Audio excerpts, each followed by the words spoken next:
This is Aldous Huxley, a man haunted by a vision of hell on earth. A searing social critic, Mr. Huxley, 27 years ago, wrote Brave New World, a novel that predicted that someday the entire world would live under a frightful dictatorship. Today, Mr. Huxley says that his fictional world of horror is probably just around the corner for all of us. We'll find out why in a moment. The Mike Wallace Interview, presented by the American Broadcasting Company in association with the Fund for the Republic, brings you a special television series discussing the problems of survival and freedom in America. Good evening. I'm Mike Wallace. Tonight's guest, Aldous Huxley, is a man of letters, as disturbing as he is distinguished. Born in England, now a resident of California, Mr. Huxley has written some of the most electric novels and social criticism of this century.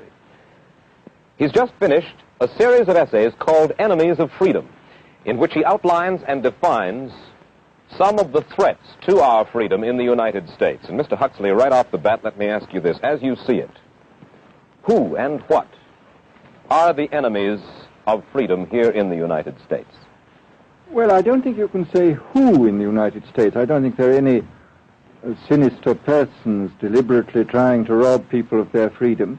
But I do think, first of all, that there are a number of impersonal forces which are pushing in the direction of less and less freedom. And I also think that there are a number of technological devices which anybody who wishes to use can use to accelerate this process of going away from freedom, of imposing control. Well, what are these forces and these devices, Mr. Huxley?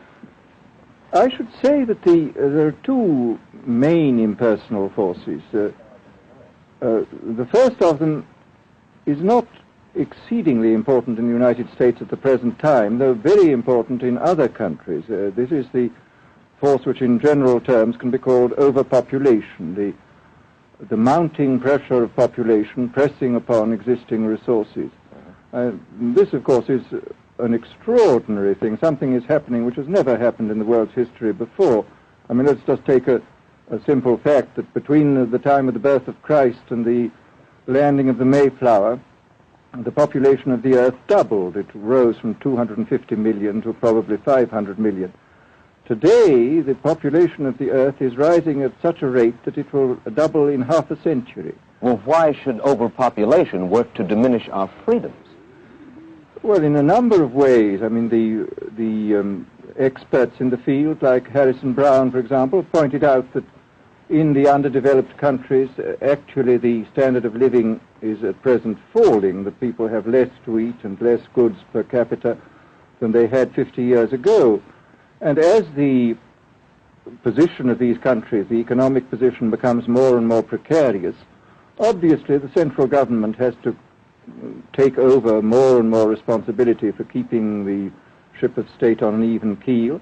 And then, of course, you're likely to get social unrest under such conditions, with again an intervention of the central government. So that I think one sees here a pattern which seems to be pushing very strongly towards a totalitarian regime. And unfortunately, as in all these underdeveloped countries, the only highly organized political party is the Communist Party, it looks rather as though they will be the heirs to this unfortunate process, that they will step into the position of power. Well, then, ironically enough, one of the greatest forces against communism in the world, the Catholic Church, according to your thesis, would seem to be pushing us directly into the hands of the communists because they are against birth control. Well, I think this strange paradox probably is true. There is it's an extraordinary situation, actually. I mean, one has to look at it, of course, from a biological point of view.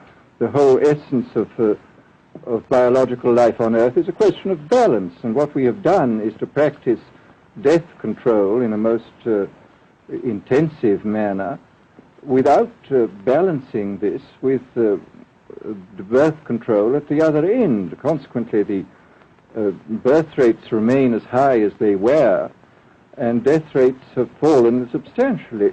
All right, then. So much for the time being, anyway, for overpopulation. Another force that is diminishing our freedoms. Well, another force which I think is very strongly operative in this country is the force of what may be called over-organization. As technology becomes more and more complicated, it becomes necessary to have more and more elaborate organizations, more hierarchical organizations. And incidentally, the advance of technology has been accompanied by an advance in the science of organization. It's now possible to make organizations on a larger scale than was ever possible before.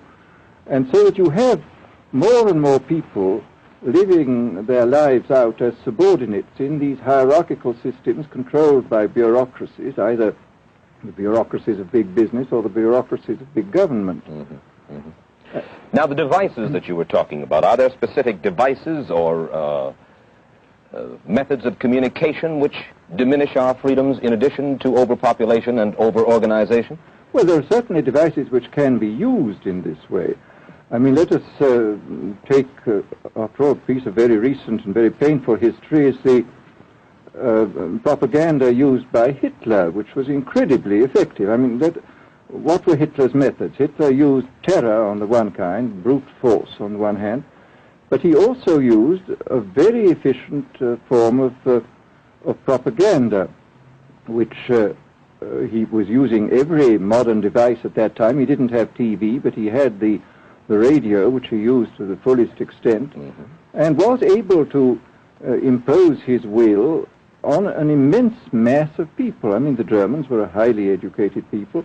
Well, we're aware of all this, but how do you equate Hitler's use of propaganda with the way that propaganda, if you will, is used, let us say, here in the United States? Are you suggesting that there is a parallel? Needless to say, it's not being used in this way now, but the point is, it seems to me, that there are methods at present available, methods superior in some respects to Hitler's method, which could be used in a bad situation. I mean, what I feel very strongly is that we mustn't be caught by surprise by our own advancing technology. This has happened again and again in history.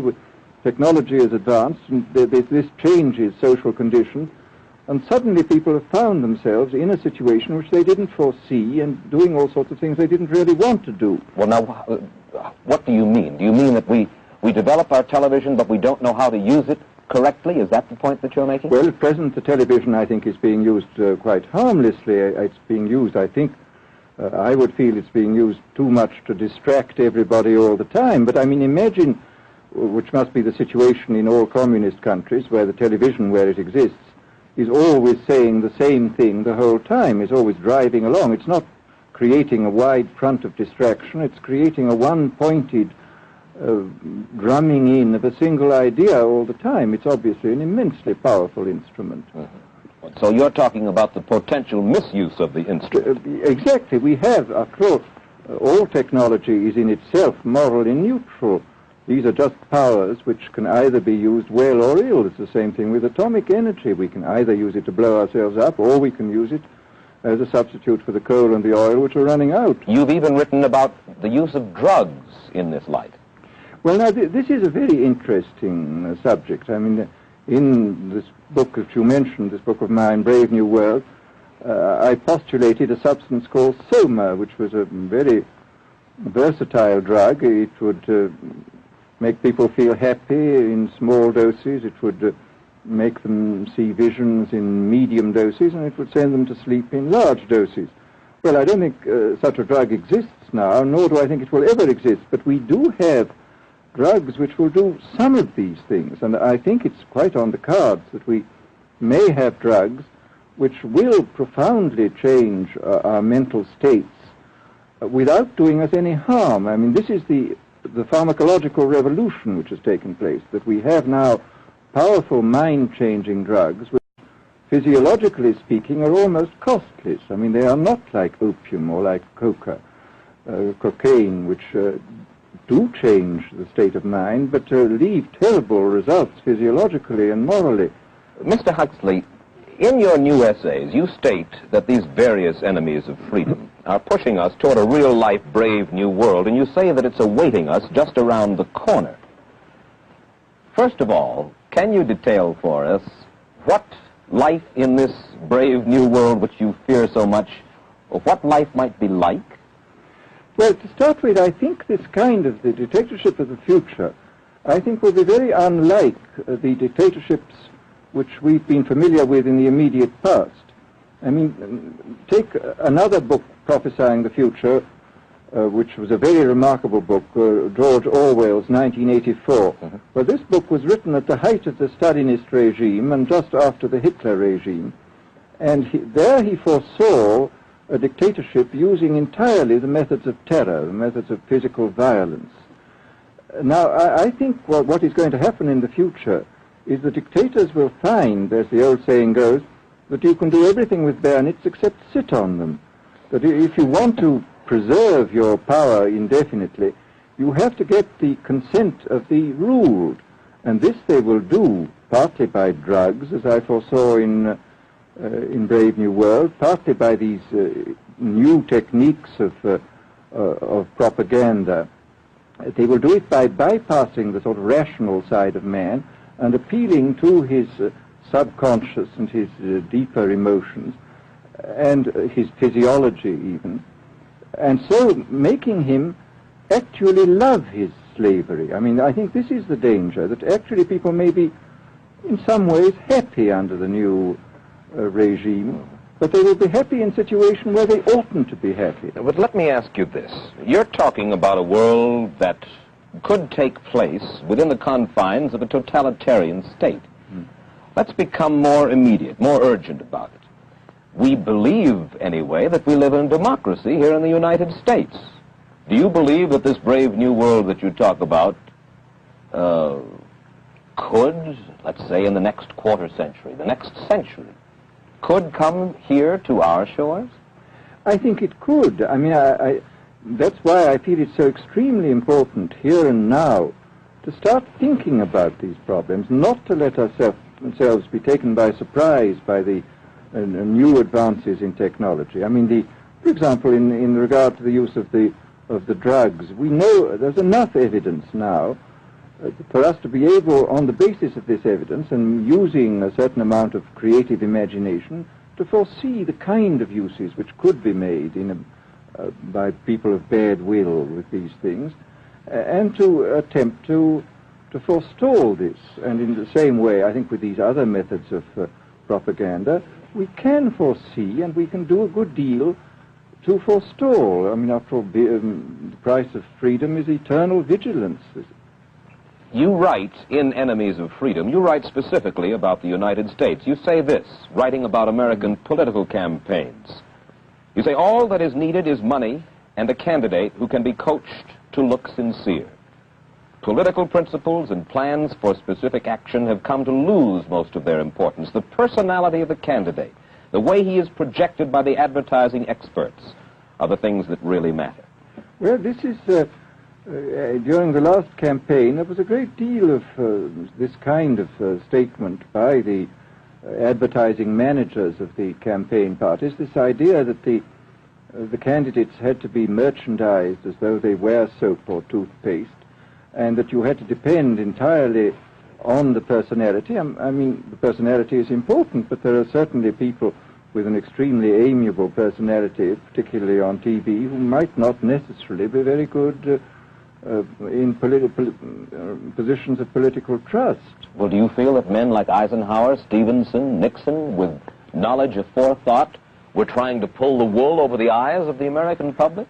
No, but they were being advised by powerful advertising agencies who were making campaigns of a quite different kind from what had been made before. And I think we shall see probably all kinds of new devices coming into the picture. I mean, for example, this thing which got a good deal of publicity last autumn, subliminal projection. I mean, as it stands, this thing, I think, is of no menace to us at the moment.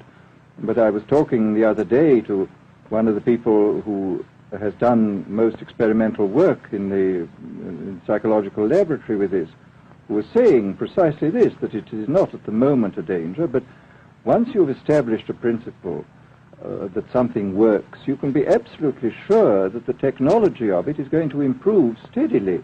And his view of the subject was that, well, maybe they will use it to some extent in the 1960 campaign, but they will probably use it a good deal and much more effectively in the 1964 campaign, because this is the kind of rate at which technology advances. And we'll be persuaded to vote for a candidate that we do not know that we are being persuaded to vote for. Exactly. I mean, this is the rather alarming feature, that you're being persuaded below the level of choice and reason. In regard to advertising, which you mentioned just a little ago, in your writing, particularly in Enemies of Freedom, you attack Madison Avenue, which controls most of our television and radio advertising, newspaper advertising, and so forth. Why do you consistently attack the advertising agency? Well, no, I think that advertisement plays a very necessary role, but the danger, it seems to me, in a democracy is this. I mean, what does a democracy depend on? A democracy depends on the individual voter making an intelligent and rational choice for what he regards as his enlightened self-interest in any given circumstance. But what these people are doing, I mean, what both for their particular purposes for selling goods and the dictatorial propagandists are doing, is to try to bypass the rational side of man and to appeal directly to these unconscious forces below the surface, so that you are in a way making nonsense of the whole democratic procedure, which is based on conscious choice on rational grounds. Of course, well, maybe you have just answered this next question, because in your essay you write about television commercials, not just political commercials, but television commercials as such, and how, as you put it, today's children walk around singing beer commercials and toothpaste commercials, and then you link this phenomenon in some way with the dangers of a dictatorship. Now, could you spell out the connection, or how do you feel that you have done so sufficiently? Well, I mean, here, this whole question of children, I think, is a terribly important one, because children are quite clearly much more suggestible than the average grown-up. And again, suppose that for one reason or another all the propaganda was in the hands of one or very few agencies, you would have an extraordinarily powerful force playing on these children, who after all are going to grow up and be adults quite soon. I do think that this is not an immediate threat, but it remains a possible threat. And you said something to the effect in your essay that the children of Europe used to be called cannon fodder, and here in the United States they are television and radio fodder. Well, after all, you can read in the trade journals the most lyrical accounts of how necessary it is to get hold of the children, because then they will be loyal brand buyers later on. Mm-hmm. But, I mean, again, you just translate this into political terms. The dictator says they will be loyal ideology buyers when they're grown up. We hear so much about brainwashing as used by the communists. Do you see any brainwashing other than that which we've just been talking about that is used here in the United States? Other forms of brainwashing? Not in the form that has been used in China and in Russia, because this is essentially the application of propaganda methods, the most violent kind, to individuals. It's not a shotgun method like the advertising method. It's a way of getting hold of the person and playing both on his physiology and his psychology till he really breaks down, and then you can implant a new idea in his head. I mean, the descriptions of the methods are really blood-curdling when you read them, and not only the methods applied to political prisoners, but the methods applied, for example, to the training of the young communist administrators and missionaries. They receive an incredibly tough kind of training, which causes about 25% of them to break down or commit suicide, but produces 75% of completely one-pointed fanatics. The question, of course, that keeps coming back to my mind is this. Obviously, politics in themselves are not evil. Television is not in itself evil. Atomic energy is not evil. And yet you seem to fear that it will be used in an evil way. Why is it that the right people will not, in your estimation, use them? Why is it that the wrong people will use these various devices and for the wrong motives? Well, I think one of the reasons is that these are all instruments for obtaining power, and obviously the passion for power is one of the most moving passions that exist in man, and after all, all democracies are based on the proposition that power is very dangerous and that it's extremely important not to let any one man or any one small group have too much power for too long a time. After all, what are the British and American constitutions except devices for limiting power? And all these new devices are extremely efficient instruments for the imposition of power by small groups over larger masses. Well, you ask this question yourself in Enemies of Freedom. I'll put your own question back to you. You ask this: in an age of accelerating overpopulation, of accelerating overorganization, and ever more efficient means of mass communication, how can we preserve the integrity and reassert the value of the human individual? You put the question. Now here's your chance to answer it, Mr. Huxley. Well, this is obviously, first of all, it's a question of education. I think it's terribly important to insist on individual values. I mean, there is a tendency, as you probably read a book by White, The Organization Man, a very interesting, valuable book, I think, where he speaks about the new type of group morality, group ethic, which speaks about the group as though the group was somehow more important than the individual. But this seems, as far as I'm concerned, to be in contradiction with what we know about the genetical makeup of human beings, that every human being is unique. And it is, of course, on this genetical basis that the whole idea of the value of freedom is based. And I think it's extremely important for us to stress this in all our educational life. And I would say it's also very important to teach people to be on their guard against the sort of verbal booby traps into which they're always being led, to analyze the kind of things that are said to them. Well, I think there is this whole educational side, and I think there are many more things that one could do to strengthen people and to make them more aware of what was being done. You're a prophet of decentralization.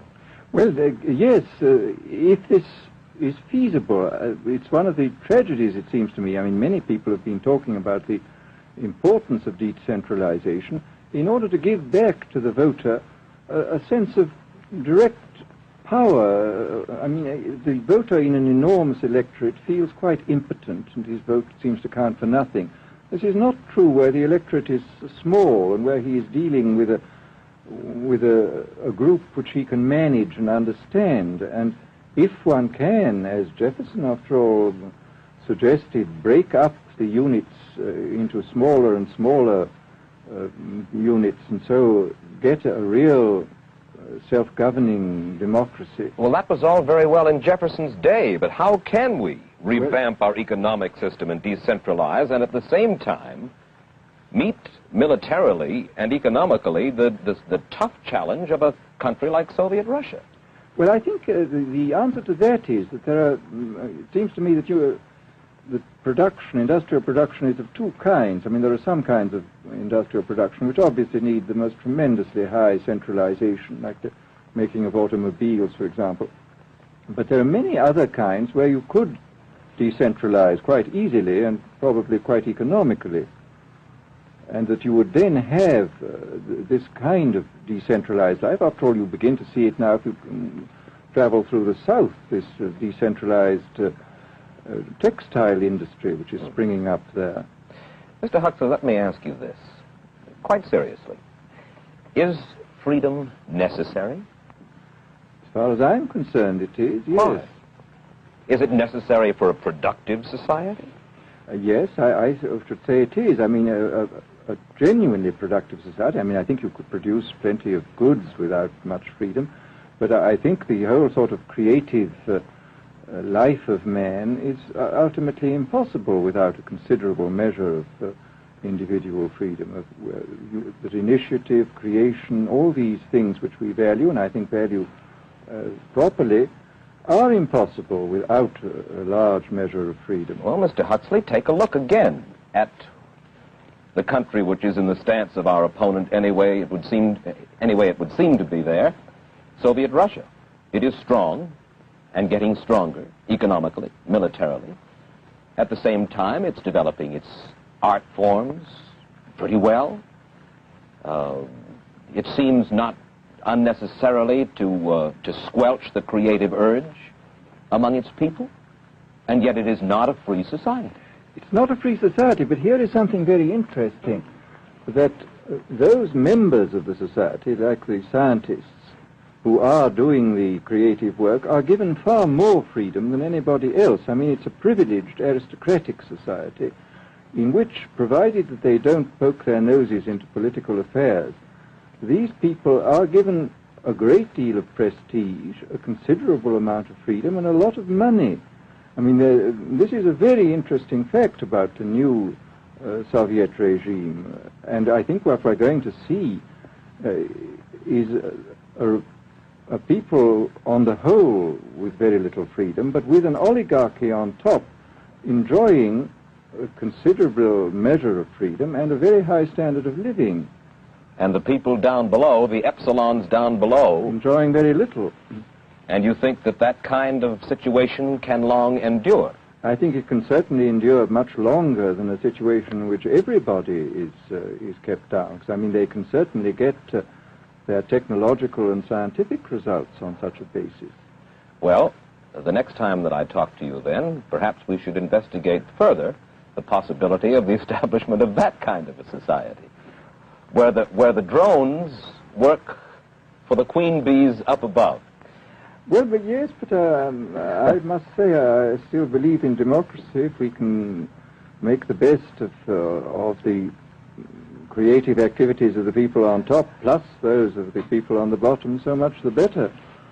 Mr. Huxley, I surely thank you for spending this half hour with us, and I wish you Godspeed, sir. Thank you. Aldous Huxley finds himself these days in a peculiar and disturbing position. A quarter of a century after prophesying an authoritarian state in which people were reduced to ciphers, he can point at Soviet Russia and say, "I told you so." The crucial question, as he sees it now, is whether the so-called free world is shortly going to give Mr. Huxley the further dubious satisfaction of saying the same thing about us. Stay tuned for a preview of next week's interview. Till then, Mike Wallace, good night.